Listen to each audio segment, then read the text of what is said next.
This edition of the Tech Savvy Interpreter is brought to you by Cadence.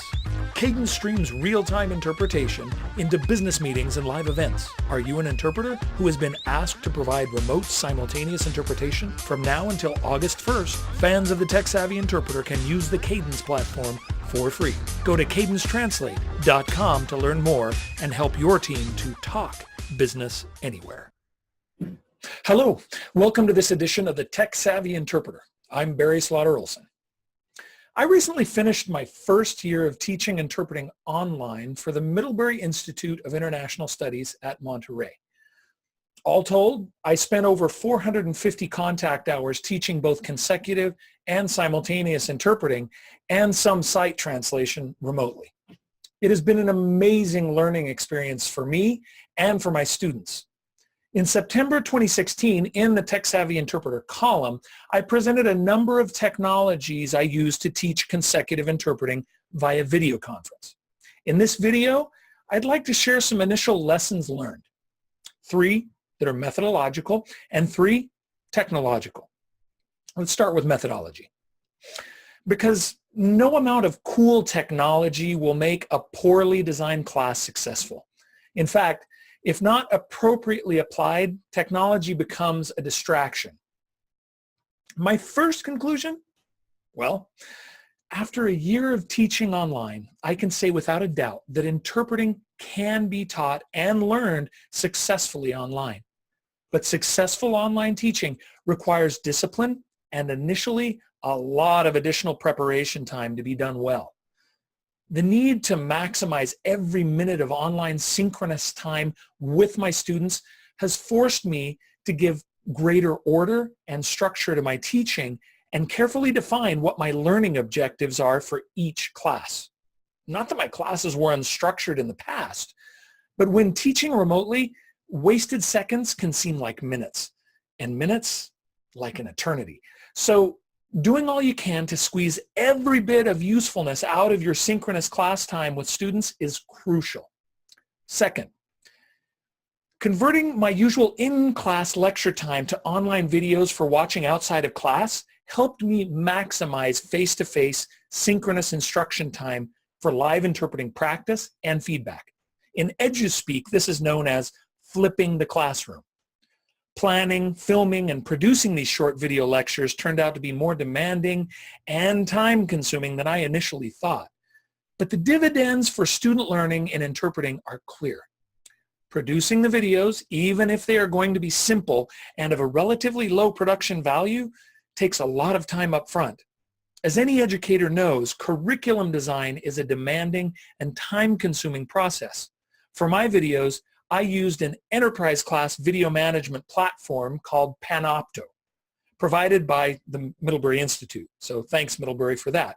But you don't need to use that kind of a platform. You could also use YouTube or Vimeo for the same effect. I thought you might like to see one of these videos to have a better idea of what I'm talking about. So here's a video I produced on the visualization technique from my Introduction to Consecutive Interpreting class.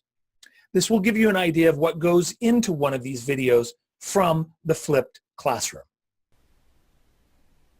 Hello, Professor Olsen here, and it's time for another online lesson. Today, we're going to be talking about visualization, seeing the speech in your mind's eye.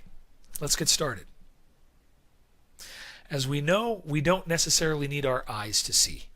We can see in our mind and visualize things very vividly as we're listening to a speech.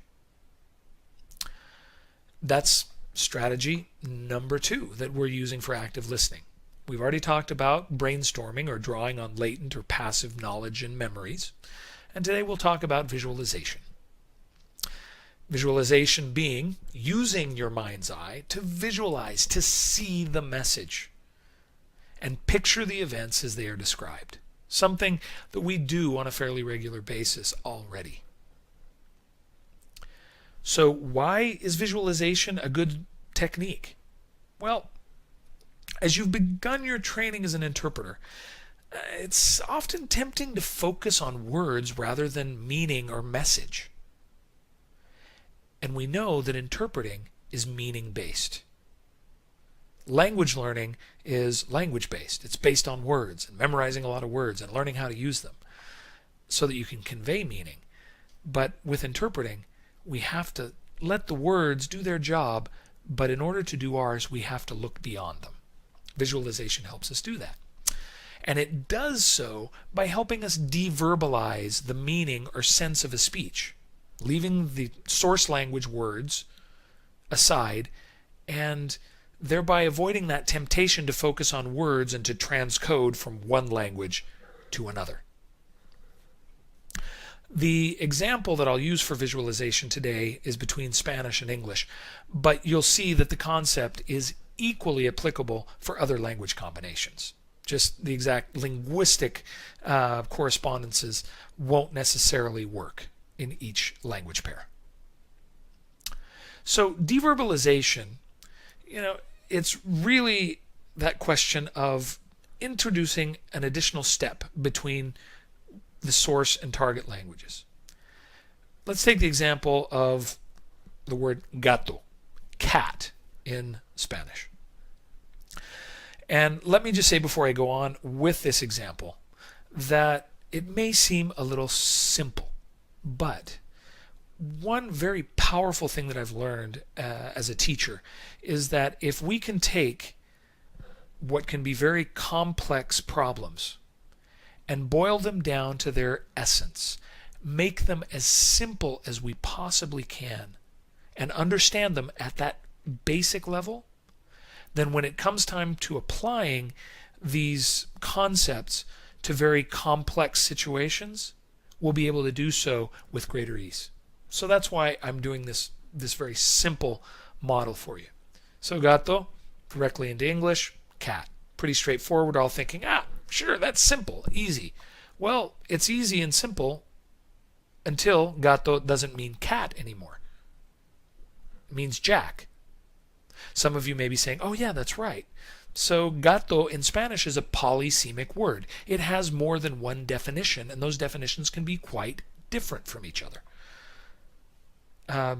Some of you may have not have heard this before, but now you know. If we introduce deverbalization into the process, we're not going directly from one language to another, but rather we're focusing on the meaning and taking the meaning and turning it into, well, a picture. In this case, gato, deverbalized, becomes this nice little tabby cat or kitten. And then seeing that helps us remember that, yes, it is cat, but if I have the image and I understand the meaning, well, in many cases, I may not have to say cat. I may be able to say something like tabby, be a bit more specific. Or I could be a bit more general and say a feline or a domestic feline, and it would still get the point across accurately.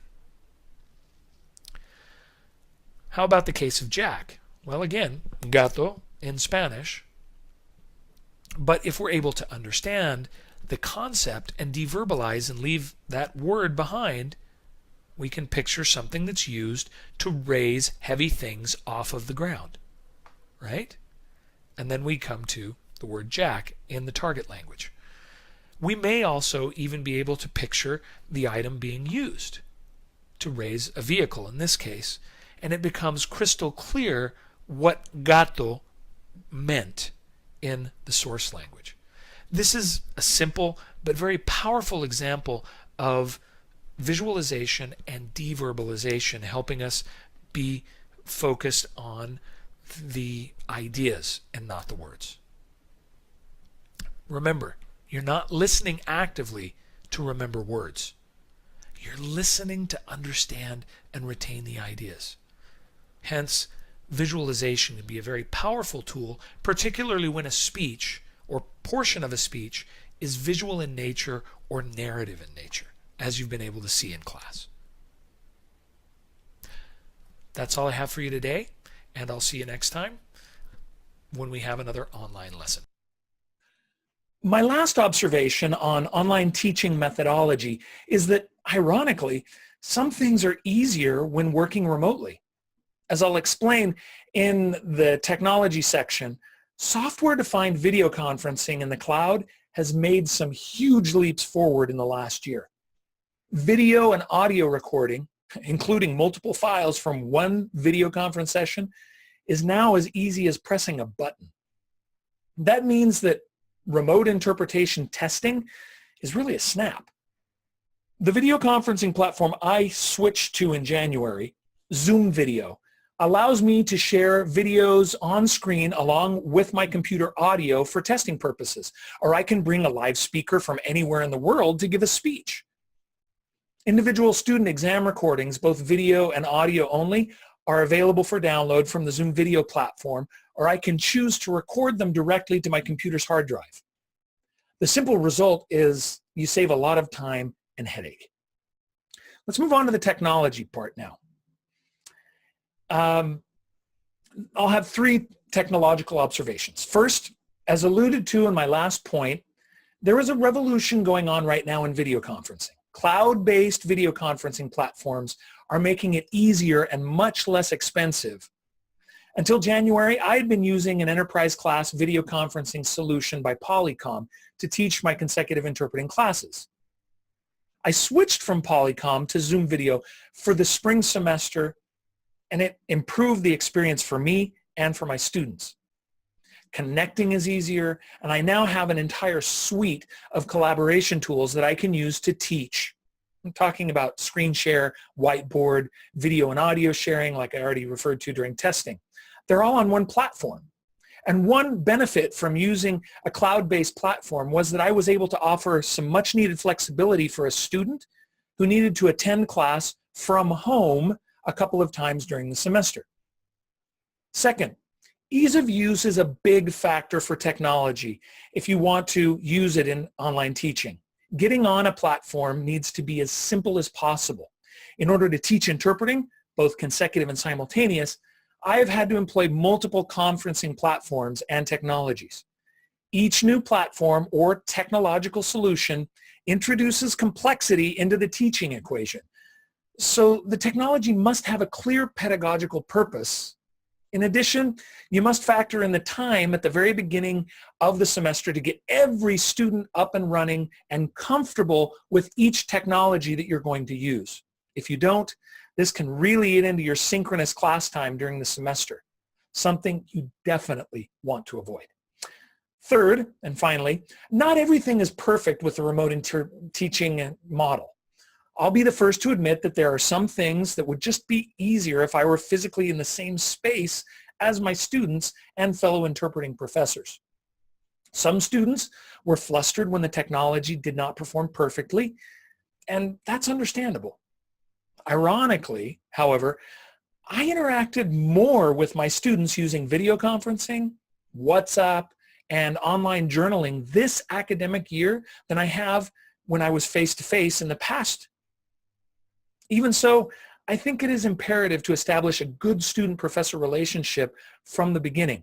And this is why I still travel at the beginning of each academic year to meet with my students in Monterey and to teach the first 2 classes of the semester face-to-face. Then I return to teach 2 or 3 more times throughout the academic year. So my teaching model is actually blended. It's about 80% online and 20 face-to-face. So in conclusion, these are only a handful of the many insights that I've gained over the last academic year as I've taught interpreting online. In my mind, the advantages clearly outweigh the disadvantages. The trend toward more online interpreter and translator training is also clear. The number of online course offerings is growing quickly, and well-prepared interpreter trainers are now offering individualized and group instruction online. I expect this trend to grow given the huge need for interpreter training all over the world and the inability of the current academic models to fill that need completely. So there you have it, this month's edition of the Tech Savvy Interpreter. Thanks for watching. If you found the video interesting and useful, give it a thumbs up. If not, give it a thumbs down. And I look forward to sharing more videos with you in the coming months.